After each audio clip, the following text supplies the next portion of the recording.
여호수아 13장부터 여호수아의 후반부 부분이 시작된다고 그랬잖아요. 13장부터는 땅 이제 정복한 땅들에 대한 분배 내용입니다. 우리 잠깐 보시면 13장은 요단 동편 땅 분배입니다. 그러니까 여호수아와 함께 요단강을 건너오기 이전에 모세와 함께 가나안에 요단 광야에 있었을 때 정복했던 땅이었는데 거기에 루벤과 갓 그리고 므낫세 절반 지파가 모세를 통해서 땅을 유업으로 받게 되죠. 그래서 요단 동편의 땅 어떤 땅을 분배받았는지에 대한 내용이 13장이고요. 14장부터 15장까지가 이제 요단강을 건넌 이후에 가나안 땅에서 분배받았던 특별히 유다 지파 땅 분배 이야기입니다. 16장, 17장은 요셉 지파, 특별히 요셉 지파에는 두 아들이 있었죠. 므낫세와 에브라임 지파의 땅 분배 이야기고요. 18장부터 19장까지는 그 외에 7개의 지파의 땅 분배 이야기가 나와 있습니다. 땅 분배가 이만큼 중요한가 봐요. 그렇죠? 그러면 우리는 어느 지파가 어느 땅, 어느 성읍을 분배받았더라 라고 이렇게 좀 지루하게 다가올 수 있지만 하나님은 이 말씀을 통해서 영적 싸움을 싸우고 그리고 그 싸움 이후에 하나님의 백성들이 그 땅을 어떻게 지켜내야 되는지에 대한 메시지를 우리에게 준다고 했죠. 지난 시간 살펴보았던 것처럼 하나님께서는 이스라엘 백성들에게 땅을 나눠주시는데 이 땅 분배는 단순히 부동산 나눠먹기식의 개념이 아니었습니다. 아담은 죄 없는 땅을 선물로 받았습니다. 그런데 아담이 범죄한 이후에 땅은요 더럽혀져 버렸어요. 땅에 저주받아서 여러분 더럽혀지게 된 그 근본 원인이 인간의 죄였다라는 것입니다. 여러분 이스라엘 백성들이 들어가서 살게 될 가나안 땅 역시 그 땅에 살고 있는 자들의 죄로 인해서 더럽혀졌다라고 말씀하고 있습니다. 여러분 죄는요 땅을 더럽힙니다. 죄는 여러분들이 살아가는 삶의 현장을 더럽혀요. 죄는 여러분들이 살아가는 소중한 관계들을 깨버리는 파괴시키는 더러운 것이라는 거예요. 근데 문제는 우리가 죄가 얼마나 더러운지를 모르니까 그것을 버리지 못하는 것이죠. 하나님은요 가나안 사람들이 죄로 인해서 더럽혀버린 하나님의 땅, 아담이 범죄함으로 인해서 더럽혀버린 당신께서 창조하신 그 땅을 가만히 내버려 두는 게 아니라 새롭게 하기를 원하세요. 왜냐하면 주인이시기 때문에 그렇습니다. 더럽혀진 거 다시 재정비하기를 원하는 거는요 그가 주인이기 때문에 그래요. 그가 주인이기 때문에 자격이 있는 것이죠. 그래서 하나님은 죄로 더럽혀진 땅을 그대로 방치해 둬버리고 썩든지 말든지 그냥 방관하는 것이 아니라 새롭고 하고 새롭게 고치기를 원하신다라는 겁니다. 그래서 하나님이 그 새롭게 하는 방법들 가운데 어떤 방법을 쓰시냐면 애굽에서 즉 죄와 죽음의 노예였던 자들을 유월절 어린 양의 보혈로 정결케 한 이후에 그들을 구원해 내셔서 하나님의 백성으로 삼으십니다. 그렇게 정결케 된 자들을 통해서 죄로 더럽혀진 땅을 새롭게 하기를 원하신다라는 거예요. 그 원리가 있죠. 더럽혀진 자는 땅을 정결케 할 수가 없습니다. 정결케 된 자가 땅을 정결케 할 수 있기 때문에 그래요. 먼 묻은 사람을 욕한다는 말이 있지 않습니까? 그래서 내가 먼저 더럽혀져 있는데 깨끗해 할 수는 없는 것이죠. 여러분 이런 하나님의 의도 속에는 우리 모두는 마지막 날 죄로 더럽혀진 모든 만물을 하나님께서 예수 그리스도를 통해서 다시 새롭게 하실 거라고 하는 그분의 계획을 엿볼 수가 있어요. 어찌되었건 구원받은 백성은 죄로 더럽혀진 땅을 새롭게 해야 될 영적인 의무가 있는 것입니다. 저와 여러분들이 이 땅에 발을 딛고 살아갈 때 내가 살아가는 삶의 현장에 죄와 싸우고 죄를 몰아내고 그 죄가 다시는 내 삶의 현장 가운데 내 가정 가운데 유입되지 못하도록 지켜내는 싸움이 저와 여러분들의 사명인 것입니다. 아담이 결국 그것을 지켜내지 못한 거잖아요. 그렇죠? 근데 하나님은 저와 여러분들에게 그 삶을 다시 맡겨주고 있는 겁니다. 특별히 여러분 루벤이 요단 동편에서 얻었던 땅 가운데 바못바알 그리고 벳바알 무온만 보더라도 정말 그렇구나 라는 이 메시지가 더 분명해져요. 우리 한번 여호수아 13장 17절 함께 읽어볼까요? 헤스본과 그 평지에 있는 모든 성읍 곧 디본과 바못바알과 벳바알 무온과 처음 들어보는 지명이 많죠. 네. 바못바알이라고 하는 것은 바못이라고 하는 것은 여러분 히브리어로 높다라는 겁니다. 높은 지형이에요. 바알은 아시죠? 많이 들어봤죠. 바알 신입니다. 그러니까 높은 지역에서 바알 신을 섬기는 신당이라는 뜻이에요. 그리고 벳바알 무온은 뭐냐면 여러분 성경에 나오는 참고적으로 벳은 집입니다. 히브리어로 벳. 그래서 베델 그러면 엘은 참고로 하나님이라는 뜻이에요. 그러니까 하나님의 집이 벳엘이겠죠. 그렇죠.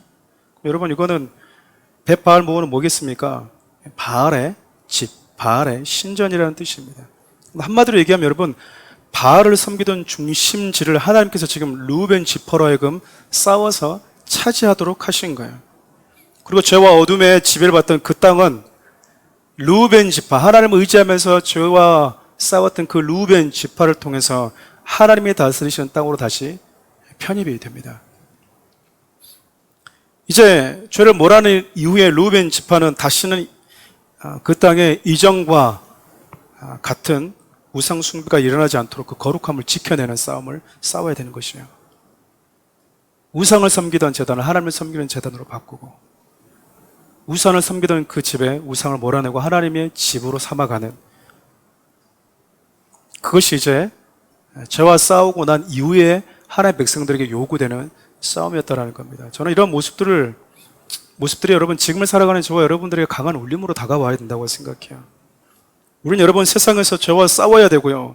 그 죄가 여러분과 저의 생각과 마음 그리고 내 삶에 유입되지 못하도록 지켜내야 되기 때문에 그래요.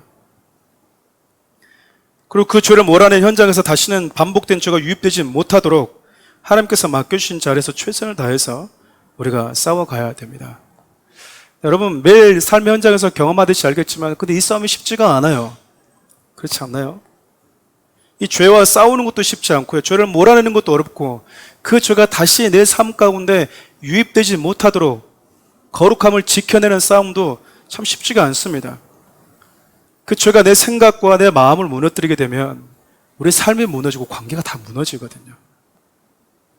그것이 고집이든 고집이 아니든 관계없이 그냥 내 뜻대로 내 원하는 대로 살아가려고 하는 끊임없는 내 안에 이 죄의 유혹들로부터 우리가 싸워가야 되는 것입니다. 근데 여러분 우리가 살아가는 세상은 어떤 곳이죠? 그 죄가 더러운 것인지를 알지 못한 채 오히려 죄를 즐깁니다. 그렇죠. 죄가 주는 그 잠시의 즐거움이 있거든요. 그러다 보니 그 죄를 버리지 못하는 거예요. 우리가 주위에서 보는 수많은 중독자들을 보면 그 중독성이 주는 순간의 즐거움이 있잖아요. 근데 결국 어떻게 되죠? 삶 자체가 파괴가 돼버립니다. 저와 여러분들, 특별히 구원받은 자들이 싸워가야 하는 삶의 현장이 결코 만만치 않다라는 거예요. 그래서 여러분 공동체가 필요하고요. 그래서 믿음의 지체들이 함께 신앙생활하는 교회가 필요한 것입니다. 나 홀로 신앙생활을 할 수 있다고 생각하는 분들은요, 이미 스스로 자기 교만에 빠져 있다고 볼 수 있어요. 가끔 목사님 저는 양육받지 않아도 잘할 수 있습니다. 특별히 교회 등록하지 않아도요. 종종 예배 한 번씩 빠져도 저 알아서 예배 다 드립니다. 걱정하지 마십시오. 충분히 영상으로 다 말씀 듣고 있고요. 우리 집에서 나름 지인들과 성경 큐티도 하고 있습니다 라고 하는 분들이 계세요. 근데 그분들이 모르는 게 뭐냐면 자기가 얼마나 영적인 이 교만, 나르시즘에 빠져 있는지를 못 본다라는 거야. 보지를 못하는 거죠. 그분들에게 다가가서 말해주면 또 듣지도 않습니다. 자기 고집대로 내가 하고 싶은 것들을 하면서 그냥 살아갈 뿐인 거예요. 그리고 스스로가 건강하게 신앙생활을 잘 하고 있다고 생각합니다. 그 기준이 뭐죠? 내가 주님을 사랑하는 것 같고 내가 주님에서 이렇게 뭔가 일을 많이 하고 있으니까. 여러분 기억하셔야 돼요. 내가 주님의 이름으로 귀신을 쫓아내고 내가 주님의 이름으로 선지자 노릇하고 많은 일을 했다 하더라도 우리 주님이 나는 너를 모른다 할 수 있다 그 말입니다. 저는 주님의 몸된 교회 공동체를 소중히 여기지 않은 채 개인주의적으로 신앙생활하는 사람들이 어떤 살가든지 저는 건강하다고 볼 수가 그래서 없는 거예요. 사랑하는 우리 성도 여러분, 전 여러분들이 만나는 믿음의 사람들을 소중히 여기길 바랍니다. 믿음의 공동체를 나를 위해서 중보해주고 기도해주는 그 정직한 중보자들을 좀 소중히 여길 수 있기를 바라요. 여러분 홀로 고군분투하면서 싸우지 마십시오. 물론 나 혼자 감당하고 나 혼자 져야 되는 나만의 싸움의 영역이 분명히 있습니다. 그런데 여러분 함께 싸워야 되는 영역도 아주 많아요. 그럴 때 여러분 중보를 요청하고 목회자나 리더들과 함께 나누면서 믿음의 싸움을 해나가야 됩니다. 그래서 여러분 교회 안에서 크고 작은 소그룹들을 만드는 이유도 바로 그것 때문이에요. 저는 이것이 성도와 교회 공동체가 함께 나가야 되는 영적 콜라보라고 생각해요. 이런 면에서 보면 여러분 이 땅의 교회는 하나님 나라의 그림자와 같다고 생각합니다. 완벽하다는 의미가 아니고요. 죄의 지배에서 벗어나기를 원하고 하나님의 통치를 간절히 원하고 그것을 추구하는 이 땅의 유일한 공동체라고 하는 면에서 그래요. 여러분 저와 여러분들 이곳에서 뭘 배웁니까? 하나님의 말씀을 배우잖아요. 하나님의 말씀을 배운다고 하는 것은 하나님의 법을 배운다라는 거예요. 하나님 나라의 백성들이 지켜야 될 그 법. 로마에 가면 로마의 법을 지켜라라고 얘기하잖아요. 여기는 왜 이래? 이 나라 법은 그래. 그러면 와 그래요? 아니면은 그걸 수긍하고 배우고 조심하려고 합니까? 후자잖아요. 우리가 하나님 나라의 법을 배우는 이유가 무엇입니까? 우리가 만약 하나님 나라의 법을 배우면서 와 왜 그래 왜 그래 그러면 내 스스로가 하나님 나라의 백성인 것을 부정하는 것과 똑같아요. 내가 하나님 나라의 백성이지. 그러면 하나님 나라의 법을 지키며 살아가는 것이 맞구나. 여러분 사랑하는 우리 교회 안에서 그것을 배우는 것입니다. 남편이 아내를 대할 때, 아내가 남편을 대할 때, 자녀가 부모를 대하고 부모가 자녀를 대할 때 세상 사람들 그들이 정해놓은 법칙이 아닌 하나님의 말씀이 알려준 대로 우리가 대해보는 것. 왜 그럽니까? 그것이 우리가 하나님 나라에 속해 있는 백성이기 때문이라는 거야. 그렇게 하지 못했을 때 내 안에 아무도 말하지 않는 그 부담감이 생기는 이유 역시 내가 하나님 나라의 백성이기 때문에 생겨나는 고민들이고 갈등이라는 겁니다. 사랑하는 우리 성도 여러분, 우리는 죄로 더럽혀진 이 땅을 하나님의 말씀으로 새롭게 하고 그 죄를 몰아내고 거룩한 하나님의 나라로 세워가는 자들로 부름받은 자라는 사실을 여러분 믿으십니까? 여러분들이 각자 살아가는 삶의 자리에서 그 일을 하셔야 된다는 거야. 작게는 내 삶에서, 내 생각과 내 마음의 영역에서, 여러분은 가정에서, 여러분의 일터에서, 여러분들을 만나는 관계 속에서 죄의 유입을 몰아내는 것. 우리 자녀들이 살아가면서 늘 듣고 늘 보는 그 죄의 물밑도 쏟아지는 그 죄의 유입을 부모 세대들이 막아주고 세상 어떻게 바라봐야 되는지에 대한 분명한 기준을 정해주고 영적인 지각과 분별력을 갖게 해주고 그것들이 무엇이겠습니까? 그들이 살아가는 삶의 자리에서 나 혼자의 삶, 나 혼자의 영적인 부분도 지켜내지만 하나님의 나라와의 관계를 맺게끔 주신 사랑하는 사람들의 영혼도 그렇게 지켜나가는 거예요. 저는 사랑하는 우리 성도회들이 우리 교회 안에서도 그런 유기적인 영적인 모습들이 있었으면 좋겠어요. 성도 한 사람 한 사람이 혹시나 시험 들고 넘어지면 여러분 우리 교회는 정말 착하신 분, 예쁘신 분들이 참 많습니다. 저희 아들이 그 얘기를 하더라고요. 우리 교회는 여자 집사님들 다 예쁜 것 같다고. 6살짜리가 뭘 안다고.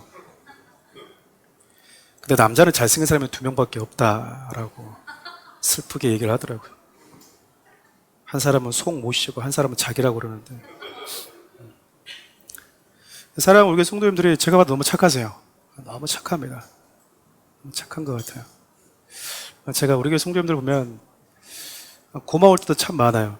왜냐면 목사님 제가 얘기 못할 때가 참 많지 않습니까? 그렇잖아요. 성도들 어떤 일이 있을 때 얘기를 못 하거든요. 개인적인 프라이버시 또 막 이렇게 저렇게 설켜있고 살 때는 말을 못할 때가 참 많거든요. 그게 제 상식과 저의 수준에서 그를 지켜주는 거기 때문에. 근데 성도님들 잘 기다려주세요.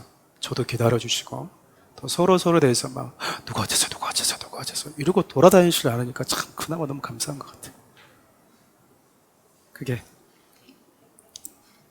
여러분 서로가 넘어지면 우리 뭐 해야 됩니까? 잠잠히 기도해주고 그 얼마나 힘들까? 그 아픔에 좀 체감해주고, 그게 먼저 필요하지. 뭐가 어쨌는지를 알면 뭐 할 겁니까? 어차피 여러분 아직도 못 깨달으셨습니까? 여러분들이 겪었던 수많은 일들 속에서 그 하나의 사건을 가지고 사람들이 저마다 해석하고 살아가는 거 아직도 모르시겠어요? 분명한 사실이 있는데 사람은 사실을 믿지 않아요. 자기가 해석해서 자기가 옳다고 생각하는 것을 그 기억에 그 책꽂이다 딱 꽂아 놓습니다. 그래서 똑같은 사건을 소환하면요, 그 사람이 기억하는 건 내가 기억하는 거, 그가 기억하는 거 완전 달라요. 완전 달라요. 너무 달라요. 어떤 사람은 나를 은인으로 생각하는, 어떤 사람은 나를 피해자로 혹은 가해자로 생각할 수도 있어요. 그렇지 않습니까? 우리 거기서 좀 자유합시다. 자유했으면 좋겠어요. 그 안에서 자유로움이 이루어져야 우리가 서로를 보듬어내고 사랑할 수 있다는 거예요. 사람들이 나를 어떻게 기억하는지에 대해서 매이지 않은 채 그들을 주님이 그 마음을 갖고 계시다면 나도 그 마음을 가지고 품어내는 겁니다. 저는 사랑하는 우리 교회가 그런 교회를 만들어 가봤으면 좋겠어요. 저라고 하고 싶은 말이 없겠습니까? 근데 저도 웬만하면 좀 조용하지 않습니까? 말 안 하잖아요. 제가 어쩌다 입을 열 때는 목사님이 정말 기도하자고 하는구나라고만 생각하시면 좋을 것 같아요. 오늘 끝으로 여러분 여호수아 13장과 14장의 내용을 마무리하려고 합니다.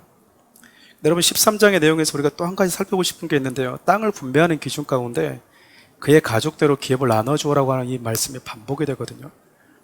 우리가 다 읽지는 않았지만 여호수아 13장 31절만 보더라도요, 우리가 찾진 않겠습니다.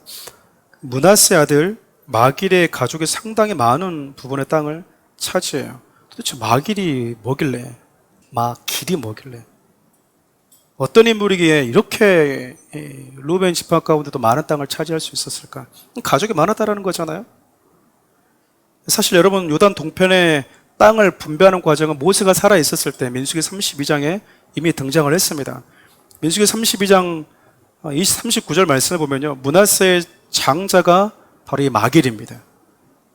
이 마길이 어떤 인물이냐면 요단 동편, 그러니까 여호수아와 함께 요단강을 건너오기 이전에 그 요단 동편에서 아주 강력한 영향력을 행사하던 그 길랏을 쳐서 그곳에 있던 아모리 사람들 다 쫓아 내버렸다는 것을 알 수 있어요.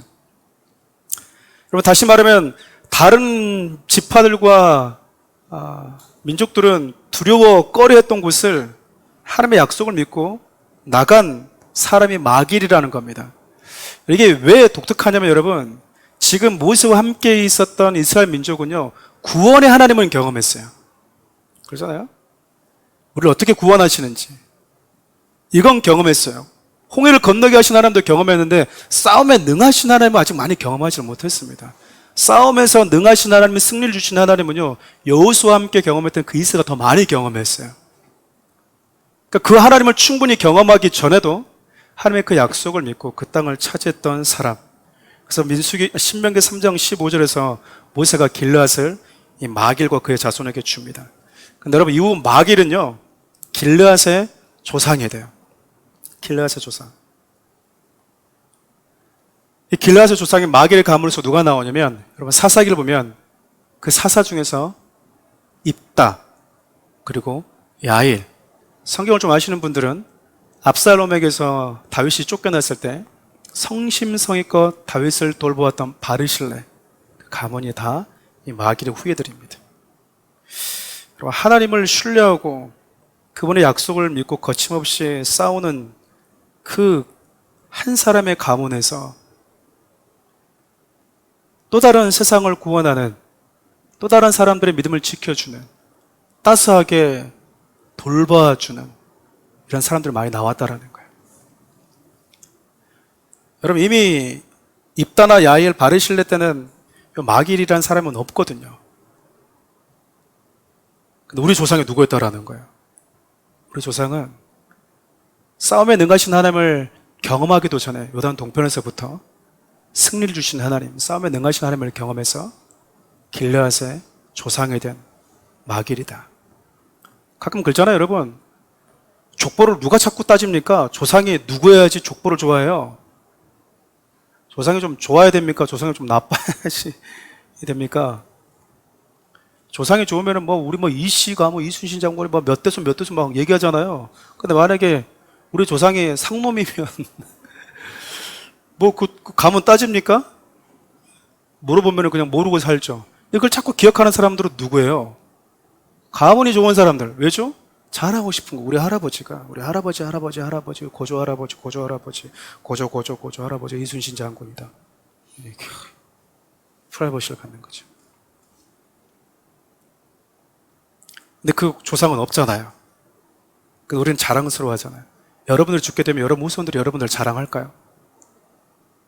우리 조상은 누구누구, 사랑하는 우리 교회에서 누구누구 집사님이었다고. 만일 여러분은 가문 가운데 일제시대 순교한 목사님이 우리 아버지였다. 그럼 여러분들 어딜 가든 얘기할 거예요. 목사님들이 간증할 때도 이 집사님은 일제시대 때 순교하신 누구누구 목사님의 고조 할아버지입니다. 그분이 고조 할아버지입니다. 할렐루야. 우리 할아버지가 이렇게 얘기하지 않겠어요? 근데 만약 부인한 목사님이 자기 할아버지였다. 기억도 하지 않겠죠. 하고 싶지도 않고.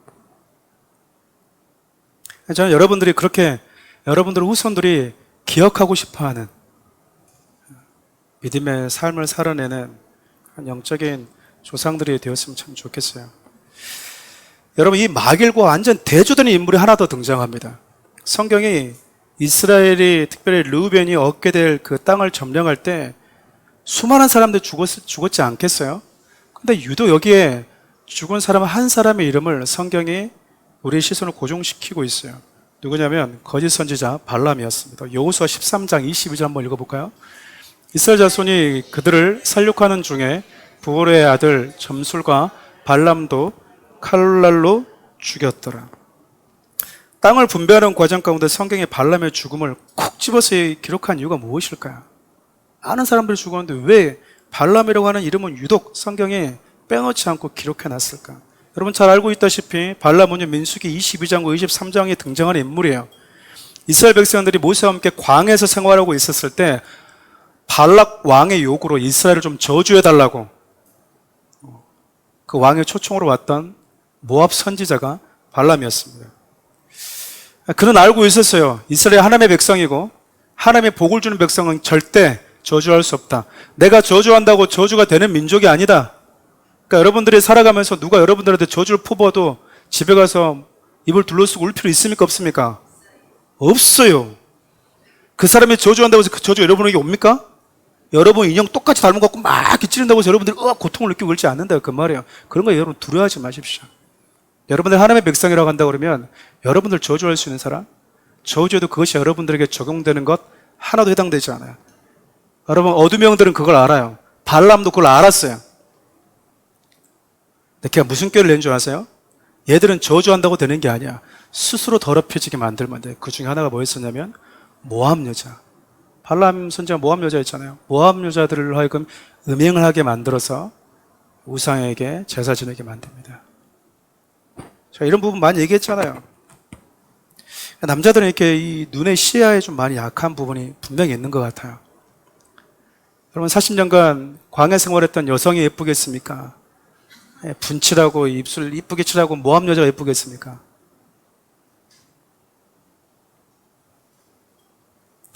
주여 믿음을 지키겠나이다 했다가도 내 아내 한번 쳐다보면 여보 근데 눈곱이 꾹쭉 끼어있고 그런 세수도 할 것도 없는데 모압 여자는 이러고 오면은 여러분 그냥 가버리는 거예요. 그래서 뭐 한 거죠? 영적인 음행이 벌어졌다고. 음행이.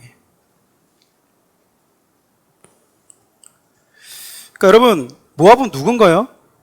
아주 간사하게 이스라엘 백성들을 죄의 올무에 빠뜨리겠다는 사람. 그러니까 이스라엘 입장에서는 정말 수치스러운 기억, 잊어버리고 싶은 그 기억을 남겨준 장본인이 바로 발람이었다는 거예요. 후에 성경에 발람을요 이렇게 소개를 합니다. 우리 베드로후서 한번 읽어볼까요? 그들이 바른 길을 떠나 미혹되어 부올의 아들 발람의 길을 따르는도다. 그는 불의의 삭슬을 사랑하다가 자기의 불법으로 말미암아 책망을 받되 말하지 못하는 나귀가 사람의 소리로 말하여 이 선자의 미친 행동을 저지하였느니라. 여러분, 성경에 특별히 완전한 절대적 기준을 가지고 계시는 그 하나님이 한 사람을 저렇게 평가하고 있어요. 그는 불의 삭슬 사랑했던 사람. 자기가 불법을 행하고 있는지 알면서도 고집스럽게 그 불법을 행하러 가다가 짐승에게까지 책망을 받았던 사람. 그 불의 삭스의 마음을 뺏겨서 미친 행동을 했고 짐승을 통해서 제지까지 받았던 사람. 마귀과는 완전히 상극, 극과 극의 인물, 대조되는 인물이라고 할 수 있겠죠. 근데 여러분, 그가 이스라엘 땅을 점령하는 과정 중에 죽었다라고 얘기합니다. 근데 그 혼자 죽은 게 아니고요. 부올의 아들 발람의 집, 부올의 집안이잖아요. 그래서 벳부올이라고 하는데 여호수아 13장 20절에 보면 벳부올, 그 집도 다 망합니다. 마귀는 자신의 가문을 영광스러운 가문으로 만들었지만 발람은요, 자기 죄로 인해서 자신의 후손들을 다 망하게 만들어버린 거예요. 여러분, 이것들을 보면서 우리에게 하나님이 주실 메시지가 무엇일까요? 하나님은 이스라엘 백성들 가운데 특별히 그들이 넘어졌던 그 죄의 흔적, 그 죄의 삭슬요, 우리가 그냥 가볍게 지나치기를 원치 않는다라는 거예요. 여러분, 한 번 넘어진 건 실수일 수 있어요. 두 번, 세 번 넘어지는 건 여러분, 내가 은근히 그걸 좋아하기 때문일 수 있다, 그 말입니다.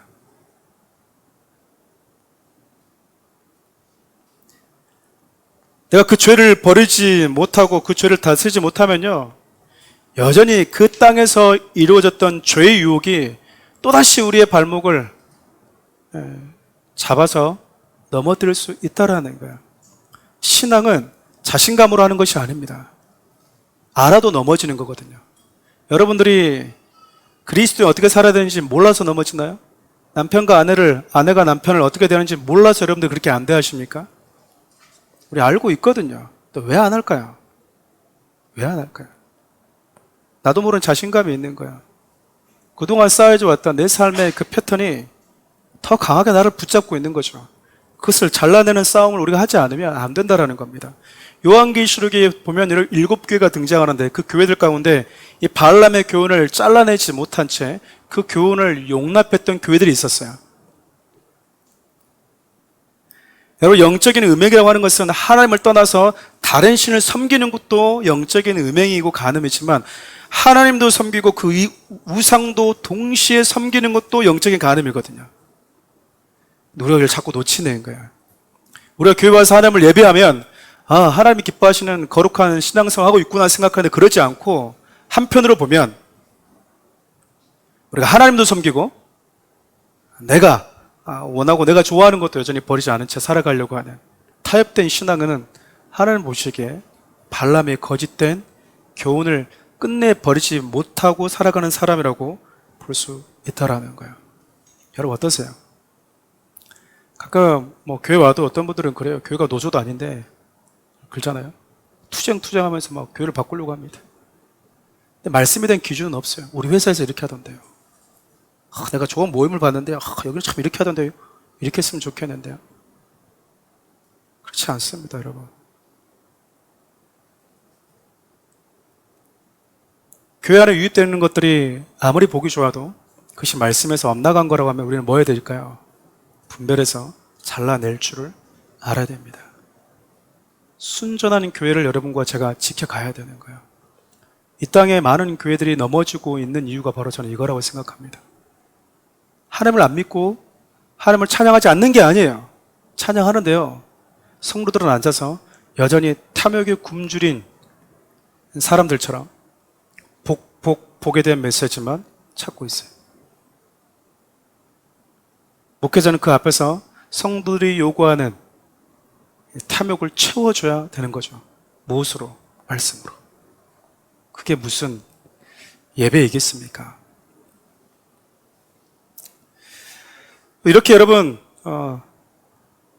땅을 분배하고 정복하는 과정 가운데 마길이라고 하는 사람과 발람이라고 하는 사람의 극과 극으로 치닫는 이 대조적인 모습을 함께 살펴보았어요.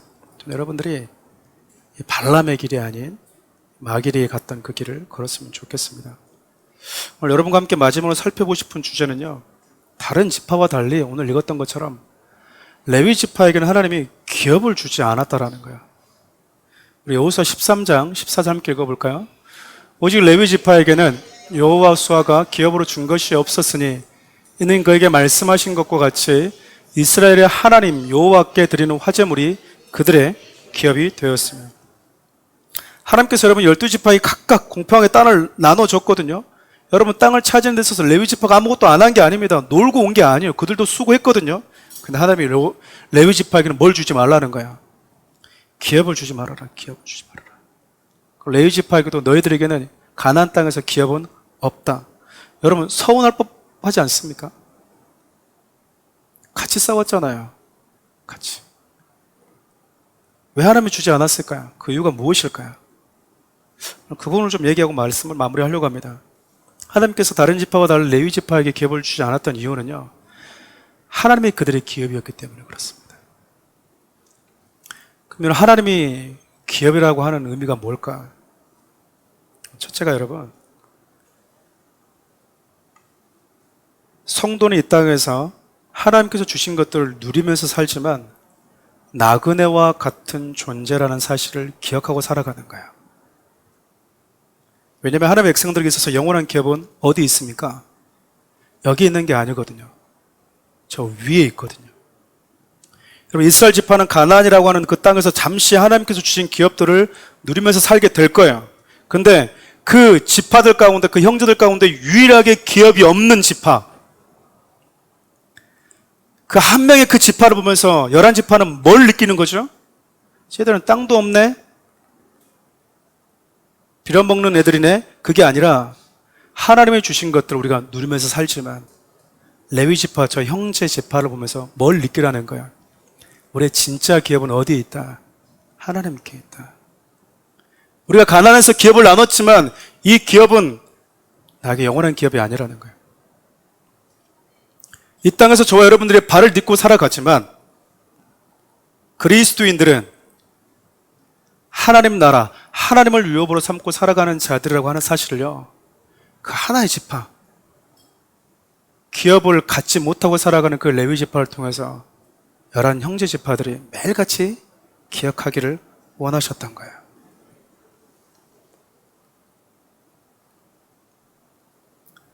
저는 그런 의미에서 그리스도인들이 레위 지파와 같은 의미를 가진 존재들이라고 생각합니다. 그래서 여러분 바울이 그리스도인들을 어떻게 소개하죠?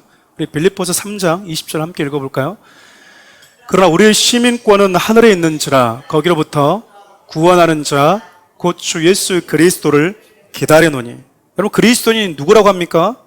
이 땅에 발을 딛고 살아가지만 하나님이 주신 것들을 누리고 살아가지만 궁극적으로 내가 속한 곳이 이 땅이 아니라 저 하나님의 나라라고 하는 것을 기억하며 사는 자, 우리는 그들을 그리스도인이라고 부른다고요.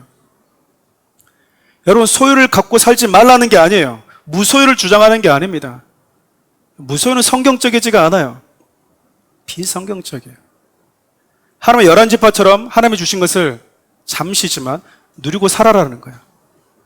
너에게 주어진 그 땅, 그 시간 동안 그 땅을 거룩하게 지키며 살아라. 무소유가 중요한 게 아니고 여러분 많이 누리는 게 나쁜 게 아니라 누가 주셨는지 알고 살지 못하기 때문에 문제라는 거예요. 적게 가져도 많이 가져도 누가 나에게 주셨는지 알지 못하면 여러분 아무런 의미가 없어요. 똑같이. 여러분 수천 가지, 수백만 가지를 가져도 그것을 주신 분이 하나님이라는 사실을 알고 살아간다면 그 사람은 아름다운 사람입니다. 하나님의 11지파처럼 우리가 이 땅을 사는 동안요 누리기를 원하세요. 누리기를 원하십니다. 여러분 마음껏 누리십시오. 채널 이렇게 입고 왔다고 그래서 우리 교회는 다 이렇게 이상한 거 입고 왔는데 나 혼자 채널인가 좀 그런 생각하지. 루비통 들고 왔다고 해서 여러분 막 괜히 미안하지 말라 그 말입니다. 나만 이렇게 비싼 통 들고 왔나? 이렇게 여러분들 괜히 막 미안하지 마세요. 좋은 거. 근데 뭐 그런 규모가 안 되는데도 막 그거 들고 다니면 또 그것도 문제죠. 근데 여러분 그런 규모가 되면은 뭐 좋죠. 벤츠 타고 다닐 수 있는 사람인데 막 그냥 작은 뭐 오토바이 타고 다닌다고 해서 여러분 검소한 사람, 겸손한 사람, 그건 여러분 기독교인의 기준이 아니에요. 좋은 거 탈 수 있는 분들은 좋은 거 타십시오. 누리십시오. 근데 뭘 잊지 말라는 거예요? 레위 지파 이 개념을 잊어버리지 말라는 거예요. 내가 아무리 좋은 집이 있고 내가 세상에서 아무리 나를 기억하는 유명한 사람이라 할지라도 난 어차피 이 땅에 소속된 사람이 아니야. 나의 시민권은 저 위에 있어 라고 하는 그 영적인 인식을 잊어버리지 말라는 거예요. 그게 하나님의 기업인 사람들의 삶의 특징입니다. 하나님을 기업으로 삼고 살아간다라고 하는 또 다른 의미는요, 하나님께 주신 제사장 직분이 그들이 이 땅에서 지키고 살아가야 될 소중한 기업이었기 때문입니다. 성경은요, 레위 지파의 기업을 다음과 같이 소개를 하세요. 우리 여호수아 18장 7절 한번 읽어볼까요? 레위 사람은 너희 중에 분깃이 없나니 여호와의 제사장 직분이 그들의 기업이 됨이며. 레위 지파의 기업은 하나님께 주신 뭐라는 거죠? 제사장의 직분이래요. 그러니까 레위인들에게는 땅을 기업으로 준 것이 아니라 직분을 기업으로 주었다라는 거예요. 말씀이 참 아름답지 않습니까? 땅의 기업이 아니라 직분을 기업으로 주었다라는 거예요. 이 직분을 에서 같은 애들은 가볍게 여겨버리잖아요. 가볍게 여긴다고요. 나에게 주었던 장자의 그 명분을 가볍게 취급했다고요. 이스라엘 백성들에게도 하나님 장자의 명분을 이렇게 주십니다. 우리 출애굽기 19장 6절 함께 읽어볼까요? 너희가 내게 대하여 제사장 나라가 되며 거룩한 백성이 되리라. 너는 이 말을 이스라엘 자손에게 전할지니라. 하나님께서 이름도 없고 족보도 없는 그 작은 민족을 들어서 장자와 같은 민족, 제사장의 민족으로 삼으셨대요. 여러분, 제사장에게서 가장 중요한 역할이 무엇입니까? 예배를 집례하는 거예요. 다시 말하면 나도 하나님을 예배하는 자, 나를 하나님을 예배하는 자로 회복시켜 주신 그분께 열방이 하나님을 다시 예배할 수 있도록 그 중간에서 돕는 자, 수종들은 그 제사장의 사명을 맡은 자들이 바로 이스라엘 지파라는 거예요. 이스라엘. 그러니까 레위 지파는 이것을 사명으로 그리고 기업으로 삼고 사는 자들이었습니다. 그래서 하나님은 레위 지파가요, 이 일을 할 수 있도록 11지파가 살아가게 될 그 땅으로 다 흩으십니다. 다 읽지는 않고요. 하나만 읽어보겠습니다. 여호수아 21장 41절 함께 읽어볼까요? 레위 사람들이 이스라엘 자손의 기업 중에서 받은 성읍은 모두 48성읍이요 또 그 목초들이라. 뭘 받았네? 땅을 기업으로 받은 게 아니고요, 여러분, 그 지파들이 살아가는 곳에서 그들이 거주할 수 있는 성읍만 주십니다. 집 줬다 그 말이에요. 거기 살면서 뭐 하라는 거죠? 그러니까 하나님은 레위 지파들에게 뭘 명령하신 겁니까? 11지파, 즉 형제들이 그 지파가 살고 있는 그 삶의 현장으로 들어가라는 거예요. 그래서 그 형제들의 삶, 영적인 삶을 책임져 주어라. 책임져 주어라. 여러분, 우리 지난 시간 지도를 보셨지만 각 지파마다 사는 구역이 있어요. 근데 레위 지파는 구역이 없어요. 다 들어가야 되기 때문에. 거기서 뭘 하라고 그랬는가? 신명기 33장 10절을 보면요, 모세를 통해서 하나님이 그들의 사명을 이렇게 축복하십니다. 한번 읽어볼까요? 주의 법도를 야곱에게, 주의 율법을 이스라엘에게 가르치며 주 앞에 분향하고 온전한 번제를 주의 제단 위에 드리로다. 주님의 법도를 가르쳐라. 그것이 너희들의 사명이다. 형제들 가운데로 들어가서 너희들이 이 땅에 속한 자들이 아니고 하나님께 속한 자라는 것을 가르쳐라는 거예요. 가난의 법이 아닌 하나님의 법을 가르쳐라는 거죠. 그리고 우상을 섬겼던 그 제단을 하나님을 섬기고 하나님을 예배하는 제단으로 다 뭐해라? 다 바꾸라. 무너진 하나님과의 제단이, 하나님과의 관계의 그 제단이 무너지지 않도록 너희들이 형제들 가운데 들어가서 그것을 뭐 해주라는 거예요? 감당해 주라는 거예요. 오늘 말씀으로, 오늘 식으로 얘기하면 가장 이 일을 많이 하는 것은 저와 같은 사역자들이라고, 사역자들이라고 할 수 있겠죠. 그것이 그들의 기업이었습니다. 그것이 하나님께서 나눠준 소유였던 거죠. 그래서 여러분, 사역자들은 성도들이 사는 삶과는 조금 다른 일상을 살아가요. 성도들은 일터로 출근하잖아요. 회사로 출근하잖아요. 목사는 여러분, 교회로 출근하잖아요. 여러분들의 삶의 현장으로 들어갈 수밖에 없는 겁니다. 그래서 그들이 여러분들의 영적인 삶을 살 수 있도록 케어해 주는 게 저의 역할이기도 해요. 그래서 여러분들이 그분 앞에 서게 될 그날을 준비할 수 있도록 살아가도록 도와주는 게 저의 역할이다, 그 말입니다. 세상의 발을 딛고 살아가지만 하나님 나라의 시선을 두게 하고 하나님의 나라의 백성들로 살 수 있도록 돕는 것, 매일같이 우리의 눈과 마음을 빼앗아가는 것들로부터 우리의 생각과 마음을 지키고 우리가 궁극적으로 소망하는 것이 저 위에 있다는 것을 오늘과 같이 지금 이 시간에 반복해서 일깨워 주는 것, 그것이 레위 지파가 이 땅에서 받은 기업이자 사명이었던 거예요. 말씀 마무리하려고 합니다. 사랑하는 우리 성도 여러분, 저와 여러분들은 정말 짧은 시간을 선물처럼 살아가게 될 겁니다. 서로의 규모는 좀 다를 수 있지만 어차피 아무것도 가지고 가지 않은 우리에게 하나님은 조금 많으니 적으니 차이가 있을 뿐 사랑하는 사람, 사랑하는 가족, 사랑하는 좋은 일터들, 만남도 우리에게 주셨어요. 그것을 누리고만 사는 것이 아니라 그것을 하나님께서 어떤 과정을 통해서 우리에게 주었는지를 우리는 기억해야 되는 거예요.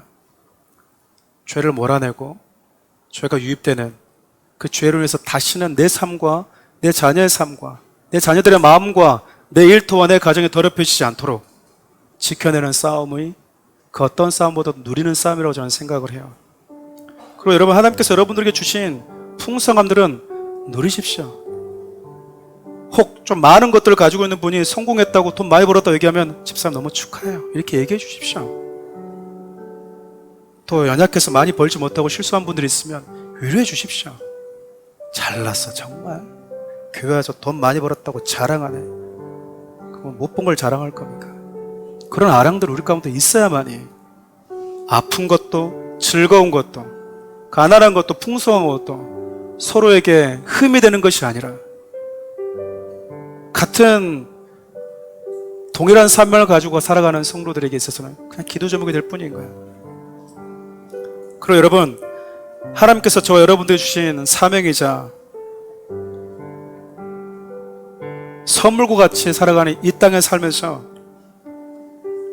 거룩한 왕같은 제사장과 같은 레위와 같은 그 사명을 소중히 여길 수 있기를 바랍니다. 말씀 한 구절만 읽어볼까요? 베드로전서 2장 9절인데요. 그러나 너희는 택하신 족속이요 왕같은 제사장들이요 거룩한 나라요 그의 소유가 된 백성이니 이는 너희를 어두운 데서 불러내어 그의 기이한 빛에 들어가게 하시니 아름다운 덕을 선포하게 하라 하십니다. 하나님은 저와 여러분들을 세상 속으로 보냈습니다. 속세를 떠나라고 말한 게 아니에요. 속세로 들어가라는 거예요. 가끔 성도들 가운데 목사님, 제가 예수님 믿으면서 세상 친구들 다 떠났습니다. 세상 친구들 다 버렸습니다. 좋은 게 아닙니다. 우리가 만나야 될 사람들인데 왜 버리고 왜 관계를 끊습니까? 이전과 다른 모습으로 다가가야 되는 거죠. 하나님은 무소유를 우리에게 말씀하신 것도 아니고요, 속세를 떠나라고도 말씀하지 않아요. 경건을 위해서 그 세상 속으로 들어가라. 그래서 레위 지파처럼 많은 것들을 가지고 살아가는 자들, 혹 하나님이 주셨다는 것을 잊어버린 채 그 누림에만 빠져있는 지체들이 있다면 우리가 저기에 소속되어 있다. 혹 때로는 일이 잘 풀리지 않아서 힘들어서 삶의 고단함으로 해서 지쳐있는 자들에게도 좌절하지 말라고. 우리 소망은 어디 있다고요? 저 위에 있다고. 그게 당신의 영원한 기업입니다 라고 말해줄 수 있는 그 레위 지파와 같은 사명은 비단 목사인 저에게만 요구되는 모습이 아니라 여러분 똑같이 하나님께서 맡기신 일이라 생각돼요.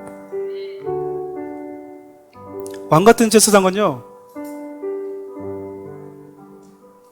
바로 그 아름다운 덕을 선포케 하는 자들이라는 거예요. 하나님 보좌를 버려놓고 내려놓고 오신 예수 그리스도, 이 땅에 오셔서 우리를 복음으로 회복시켜 주시고 그 회복시켜 주신 것들을 지켜갈 수 있도록 하신 하나님, 사랑하는 우리 성도 여러분, 전 여러분들 이 땅을 살아가면서 죄에서 자유케 하는 그 복음을 많은 사람들에게 전해주는 우리가 속한 곳이 이 땅이 아니라고 하는 것을 말해주는, 그래서 우리가 하나님 앞에 서게 될 날을 날마다 잊지 않고 살아가도록 도와주는, 하나님이 저와 여러분들에게 맡겨주신 그 왕같은 제사장이라고 하는 그 직분을 가장 소중한 하나님의 기업으로 여기만 살아갈 수 있기를 바라요. 그래서 이 땅에 살지만 영원한 나를 바라보며 살아가는 자들, 하나님께서 12지파 가운데 그 마지막 한 지파에게 기업을 주지 않으면서 그들에게 맡겨주셨다. 너도 살고 형제들도 살려야 된다고 주셨다. 그 아름다운 삶, 전 여러분과 제가 감당해야 된다고 믿습니다. 한번 말씀을 좀 묵상하고 이 찬양을 좀 주님께 올려드렸으면 좋겠어요. 찬송가인데요, 여러분 다 할 수 있지 않을까 모르겠습니다. 나의 영원하신 기업 생명보다 귀하다.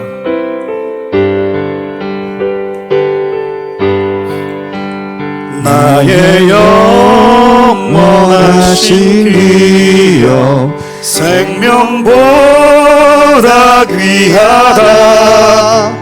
나의 갈 길 다가도록 나와 동행하소서. 세상 그 귀한이람과 세상 그 귀한이람과 모든 명예 버리고 험한 길을 가는 동안 나와 동행하소서. 골짝 지나가며 어딘 골짝 지나가며 험한 바다 건너서 천국 문에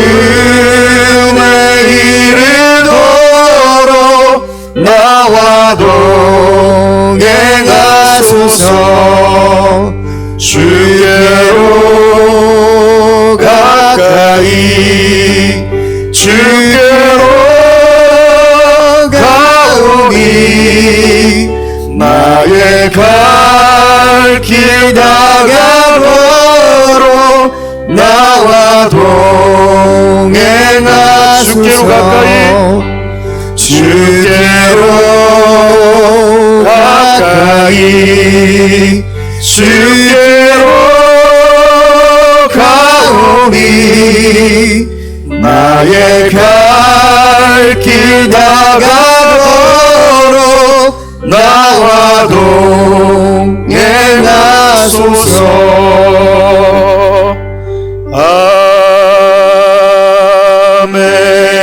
아멘. 기도합시다. 여러분 삶의 자리에서 맡겨주신 구역이 다 다릅니다. 지난주 설명했던 것처럼 여러분 비교하지 마십시오.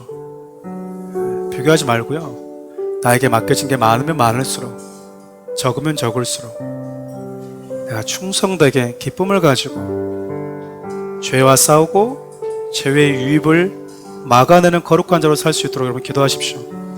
또 하나 여러분 왕같은 제사장이라고 하는 그 거룩한 직분을 그 어떤 기업보다도 소중하게 여길 수 있길 바라요. 11지파가 하나님이 주신 것을 누리면서 살 때 이 땅에 아무 소유가 없고 기업이 없었던 레위지파, 그들은요 11지파에 흩어져 살면서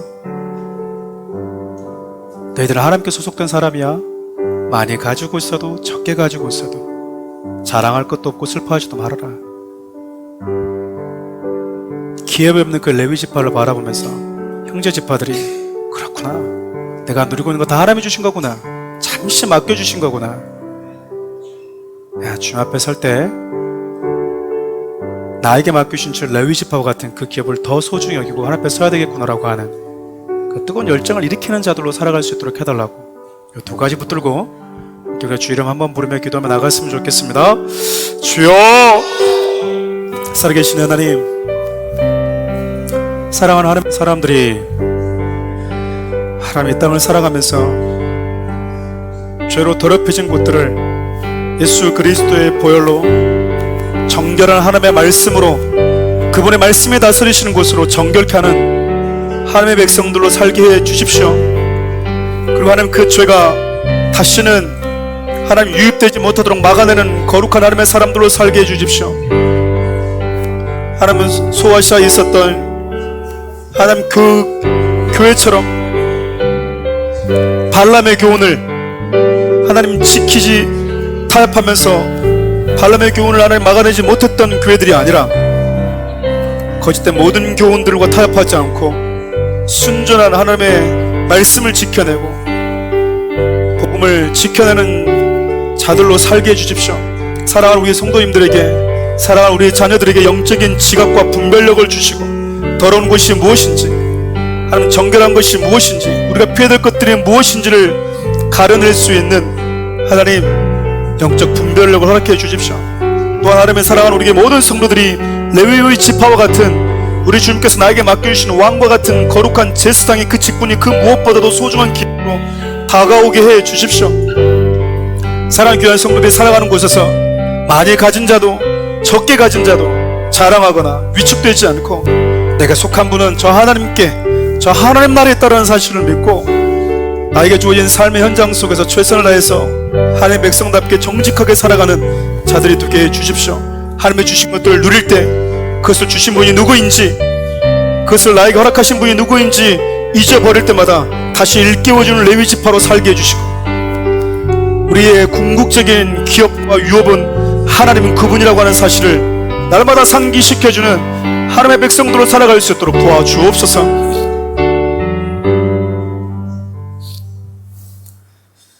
하나님, 우리는 모두가 다 하나님의 자녀입니다. 우리 모두에게 예수 그리스도의 보혈이 묻어 있습니다. 하나님이 우리에게 맡겨주신 것들이 조금 많고 적고, 조금 적고의 차이를 가지고 자랑하거나 위축되지 않고 나에게 주신 분이 하나님이라고 하는 사실, 그것을 기억하게 하는 레위 지파로 살게 해 주십시오. 영원한 나라를 바라보며 살아갈 수 있도록 돕는 자들, 그 레위 지파로 살게 해 주십시오. 나에게 맡겨주신 이 땅에서 누리는 것보다도 비교할 수 없을 만큼 중요한 유업이 나에게 맡겨주신 복음의 덕을 선포하는 것이라고 하는 사실을 기억하고 예수 그리스도, 하나님을 가장 소중한 유업으로 생각하며 사는 사랑하는 우리 성도들 되게 해주십시오. 우리의 영원한 유업 되신 예수 그리스도의 존귀하신 은혜와 유일한 유업이신 예수 그리스도를 우리에게 아낌없이 내어주신 하나님의 사랑과 주의 나라 가는 그날까지 하나님의 주신 것들을 누리면서 살아가면서도 우리의 소속에 저 하나님 나라에 있다라는 것을 날마다 기억하게 해주시는 성령님의 크신 은혜가 이곳에 있는 사랑하는 우리 모든 성도들 머리 위에 함께 하시기를, 이 나라의 민족 가운데 함께 하시기를 간절히 축원하옵나이다.